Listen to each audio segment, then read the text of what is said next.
Jungle.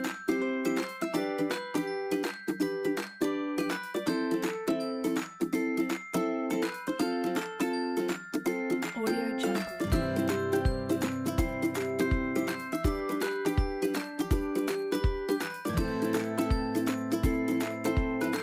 Audio Jungle.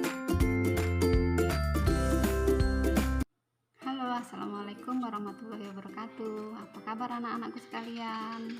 Semoga hari ini kita tetap dalam keadaan sehat dan tetap dalam keadaan semangat untuk belajar. Baiklah, kita berjumpa lagi dalam pembelajaran bahasa Indonesia. Hari ini Ibu akan membahas tentang teks editorial. Nah, sebelum kita belajar, ada baiknya kita berdoa terlebih dahulu supaya apa yang kita pelajari hari ini dapat diterima dengan baik dan diberi kelancaran. Oleh sebab itu, kita berdoa terlebih dahulu menurut kepercayaan masing-masing. Berdoa dimulai.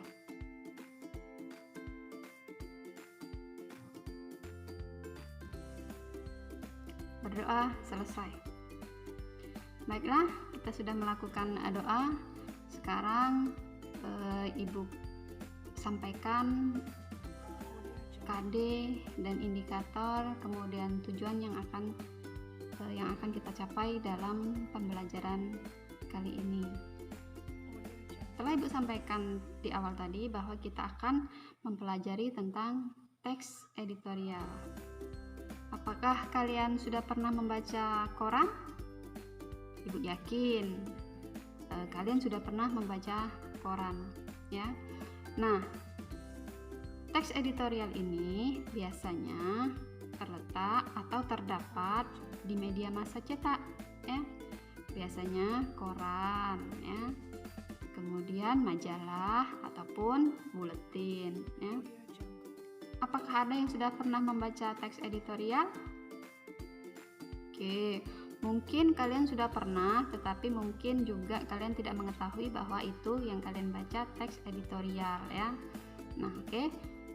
Ibu sampaikan dulu apa yang akan kita pelajari hari ini. Nah, kita akan mempelajari KD 3.5, yaitu tentang mengidentifikasi informasi, yaitu berupa pendapat, alternatif, solusi, dan simpulan terhadap suatu isu dalam teks editorial. Itu kompetensi yang akan kita pelajari hari ini.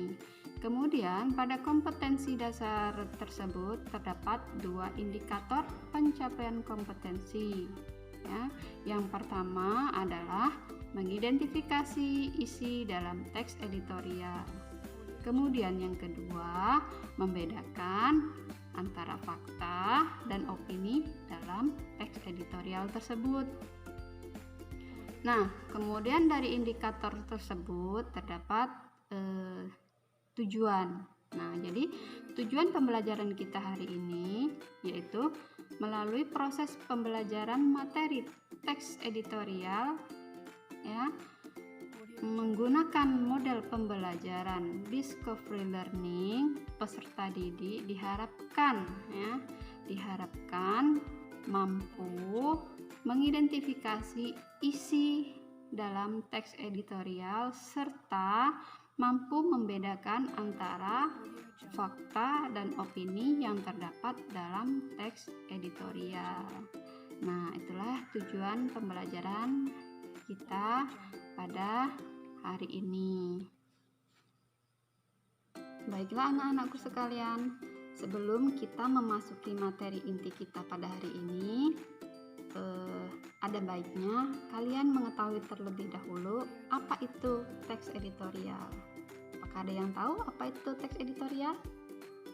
Nah, teks editorial itu adalah artikel utama yang tertulis atau ditulis oleh redaktur koran yang merupakan pandangan redaksi terhadap suatu peristiwa atau berita yang bersifat aktual atau sedang menjadi sorotan ya. Kemudian fenomenal dan kontroversial, yaitu yang menimbulkan perbedaan pendapat. Nah, teks editorial ini juga bisa disebut dengan tajuk rencana jika di dalam koran itu. Nanti jika suatu saat kalian membaca koran, silahkan saja dibaca di koran itu, cari ada tulisan tajuk rencana. Nah, itu disebut sebagai teks editorial. Nah, editorial dalam suatu media massa cetak biasanya berada di dalam rubrik yang sama, yakni dalam rubrik opini. Nah, di dalam rubrik opini ini terdapat editorial, kemudian artikel, dan surat pembaca.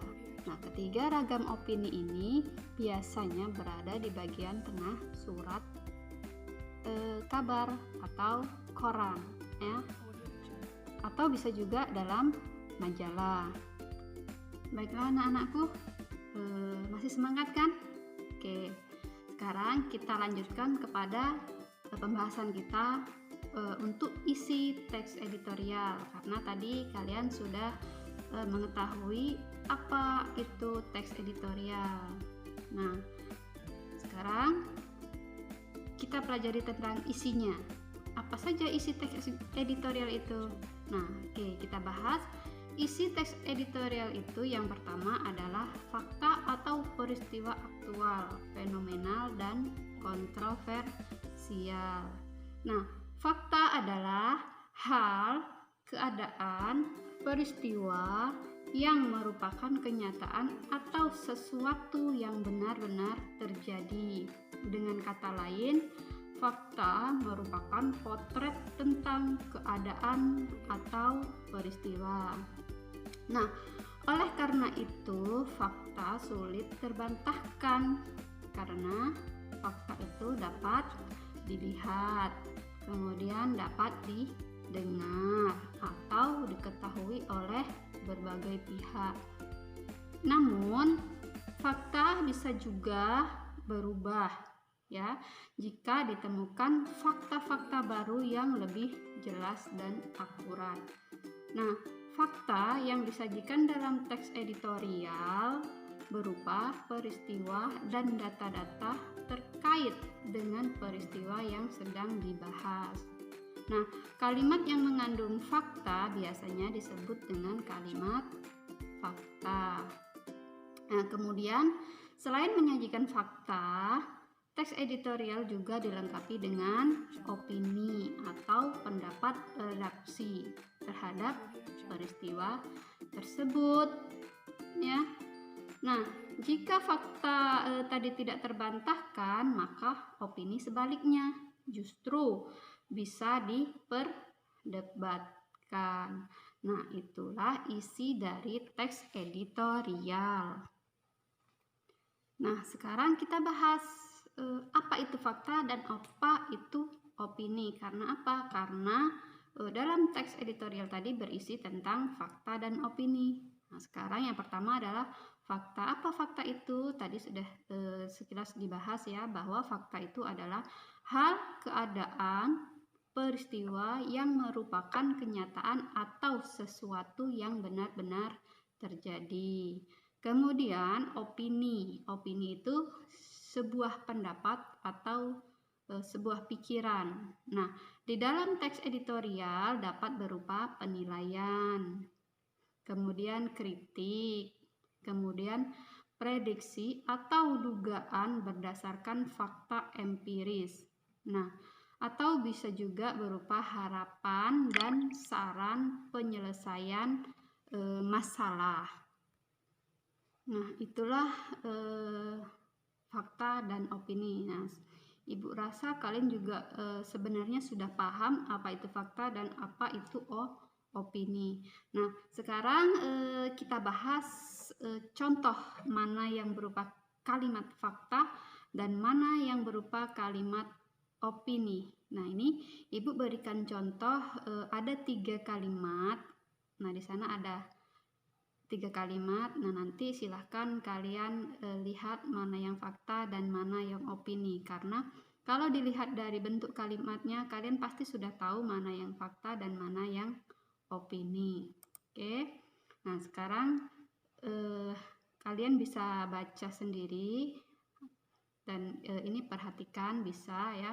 Nah, contoh yang pertama yaitu Pertamina menaikkan harga LPG tabung 12 kg lebih dari 50%. Itu kalimat yang pertama. Kemudian kalimat yang kedua, kenaikan harga itu merupakan kado tahun baru 2014 yang tidak simpatik, tidak bijaksana, dan tidak logis. Ya. Kemudian kalimat yang ketiga, redaksi menduga bahwa pengakuan pemerintah yang tidak mengetahui rencana kenaikan harga LPG hingga 50% tidak benar. Ya. Nah, itu contoh kalimat fakta dan opini. Nah, kenapa di kalimat yang nomor 2 di akhirnya ada Ibu kasih di dalam kurung itu kritik, dan yang kalimat ketiga itu prediksi. Nah, itu berarti kalian bisa menentukan secara langsung kan bahwa kalimat yang kedua dan yang ketiga itu berupa kalimat opini, ya. Nah, yang pertama berarti kalimat fakta. Karena apa? Karena di sini sudah bisa dilihat ya bahwa dia itu memang benar-benar nyata, bisa dilihat. Di mana letak nyatanya bisa dibuktikan dengan di sini ada berupa angka ya. Ada buktinya berupa angka 12 kg dan 50%. Itu data ya, itu berupa data yang memperkuat fakta tersebut. Nah, untuk kalimat kedua disebut kritik dan yang ketiga disebut prediksi. Karena apa? Karena opini tadi kan berupa apa? Berupa penilaian bisa, berupa kritik bisa, berupa prediksi juga bisa, kemudian berupa harapan dan saran. Nah, ini Ibu mengambil contoh yang berupa kritik dan prediksi. Kenapa ini disebut kalimat nomor 3 disebut prediksi? Di sini ada kata-kata kata menduga. Nah, berarti itu sudah mengarah kepada prediksi. Dan kalimat yang kedua, kenapa di sini disebut kritik? Nah, coba kalian pahami. Kenapa dia bisa disebut kritik ya? Boleh dibaca lagi. Kenaikan harga itu merupakan kado tahun baru 2014 yang tidak simpatik, tidak bijaksana, dan tidak logis. Nah, itu dia sifatnya mengkritik ya. Nah, tuh. Itu contoh kalimat fakta dan opini yang terdapat di dalam teks editorial ya, atau bisa disebut apa tadi? Tajuk rencana. Nah, sekarang kalian sudah memahami tentang contoh kalimat fakta dan kalimat opini. Nah, sekarang kita bahas tentang perbedaan antara fakta dan opini ya. Karena apa? Karena indikator kita yang kedua tadi apa? Membedakan fakta dan opini. Nah, tadi di dalam pembahasan sudah sedikit-sedikit terucap tentang perbedaan fakta dan opini. Nah, untuk memperjelas kita bahas lagi tentang perbedaan fakta dan opini tersebut. Nah, yang pertama bisa kalian lihat ya, ada teksnya di belakang. Nah, yang pertama, fakta itu apa tadi? Tidak dapat terbantahkan. Ya, tidak dapat terbantahkan. Karena apa? Karena bisa dilihat, bisa didengar, ya. Nah, dan bisa dibuktikan kebenarannya. Itu fakta. Kemudian kalau opini masih bisa diperdebatkan. Nah, itu perbedaannya. Kenapa? Karena opini itu pendapat, ya, makanya masih bisa diperdebatkan sesuai dengan argumen seseorang. Kemudian perbedaan yang kedua yaitu kalau fakta sudah terjadi, sedangkan opini belum tentu terjadi. Karena apa? Karena masih berupa dugaan-dugaan atau perkiraan. Nah, kemudian yang ketiga, perbedaan fakta dan opini itu, kalau fakta dapat dibuktikan kebenarannya, sedangkan opini tidak dapat dibuktikan kebenarannya, masih dalam pemikiran atau masih dalam perkiraan seseorang, ya. Dan perbedaan terakhir yaitu kalau fakta memuat data yang akurat, sedangkan opini memuat pendapat seseorang. Nah, itu perbedaan antara fakta dan opini, ya. Mungkin itu saja penjelasan tentang isi teks editorial, ya.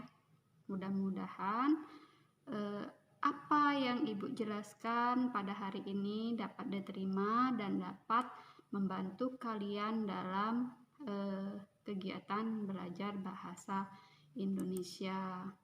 Nah, kalian juga bisa membaca kembali buku bahasa Indonesia tentang teks editorial. Nanti silahkan dibuka lagi bukunya, ya, tentang teks editorial, ya. Di sana di dalam buku juga ada contoh teks editorial yang salah satu kalimatnya Ibu jadikan contoh di dalam materi tadi, ya, contoh kalimat fakta dan opini. Nah, nanti silakan kalian cari kalimat fakta dan opini yang lainnya sesuai contoh yang ada di buku. Oke, baiklah. Mudah-mudahan bisa dipahami dan bermanfaat untuk kalian, ya. Sekian dulu penjelasan dari Ibu tentang teks editorial, ya. Sampai jumpa di pertemuan berikutnya. Jangan lupa tetap semangat dalam belajar, walaupun kita hanya belajar melalui daring atau melalui media WA atau melalui media yang lainnya, ya. Dan yang terakhir, tetap jaga kesehatan, ya, supaya kita tetap dalam keadaan yang sehat dan bisa melaksanakan kegiatan pembelajaran di lain waktu. Amin. Oke, untuk itu Ibu cukupkan sekian. Wabillahi taufik wal hidayah. Wassalamualaikum warahmatullahi wabarakatuh. Audio Jungle.